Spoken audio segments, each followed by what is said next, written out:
This is about the injustice and discrimination of the medical provided to all Washington state prisoners. Prisoners are told that they are prohibited from obtaining additional medical coverage, insurance not even to go outside of the prison for comprehensive care that DOC does not provide. DOC, however, will apply for additional coverage when they deem that outside services are required. If this is true, then why do transgender prisoners have additional medical insurance to cover non-life-threatening elective surgeries and care? This includes free transportation from DOC. This information can be found in the Guidelines for Healthcare of Transgenders number M. 1102.001 dated March 25, 24. This additional coverage is through the healthcare authority Apple Trans Health.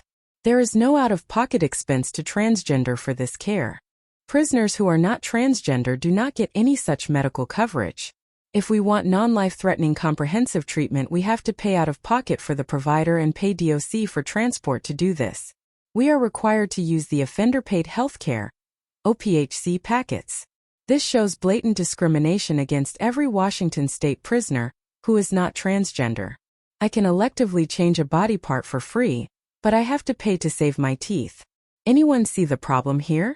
The transgenders in my family are gobsmacked that they have to pay for their healthcare and surgeries, but prisoners get this all paid for and free of charge. I have thoroughly searched RCWs, WACs, policies, and the healthcare manual. Nothing is easy to find or cut and dry.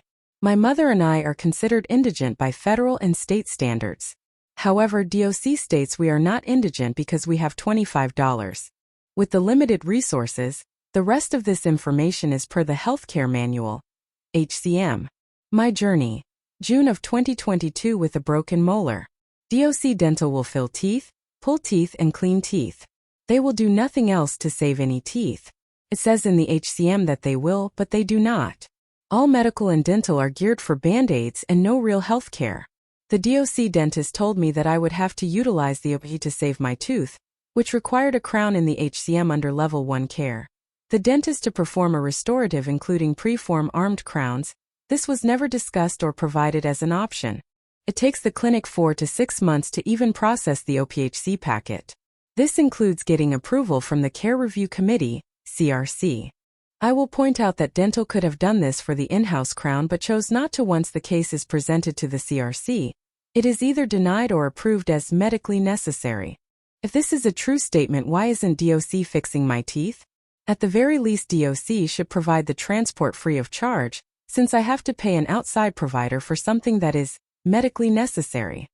I had 6 outings to an outside dentist to provide 6 crowns, 1 extraction, and gum surgery. The estimates for these trips have hidden charges and are not transparent to show the costs for DOC transport. Before I go into the explanation of what happens, let me point out that all transport guards are at work at the prison every day, whether or not there are any actual transports taking place. They are not on call. They make different hourly wages with the top end of $45. They do not get paid overtime during their regular shift. I would also like to point out that I have been told by the business office that they do not profit from this service. I have included the estimates by DOC, the billings by DOC, the actual appointment times from my dentist, and a page showing the profit. The estimate begins with charging $1.5 for wages and benefits. Wages and benefits not paid to the transport guard. The only other thing in the estimate is mileage. Now look at their billing. There is travel time charged twice, and a process time. Both are never stated on the estimate. You will also notice that I was overcharged for the actual appointment times. The process time is questionable since outside of appointment time and trip time, I am only in the presence of the guards for tops a half an hour. The one time the guards got me early, the processing consisted of them standing around chatting with other staff.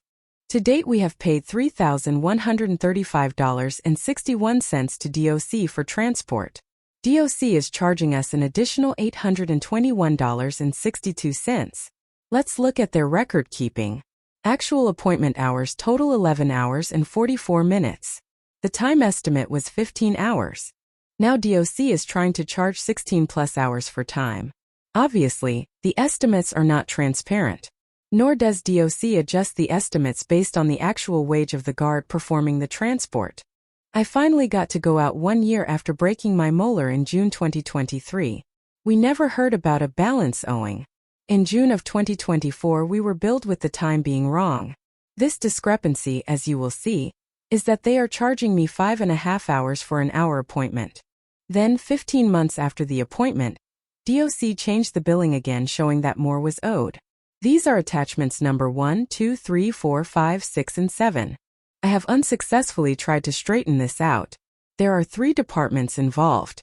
The transport says, we only report actual time out.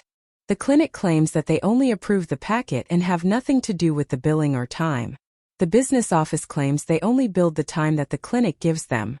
On attachment number 19 you will not only see what I should actually be billed, but you will see the entire profit that DOC is making off of someone that is not a transgender after paying an additional $822.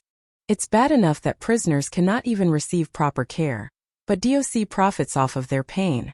There is so much wrong with this that no one wants to fix it. Thank you for listening.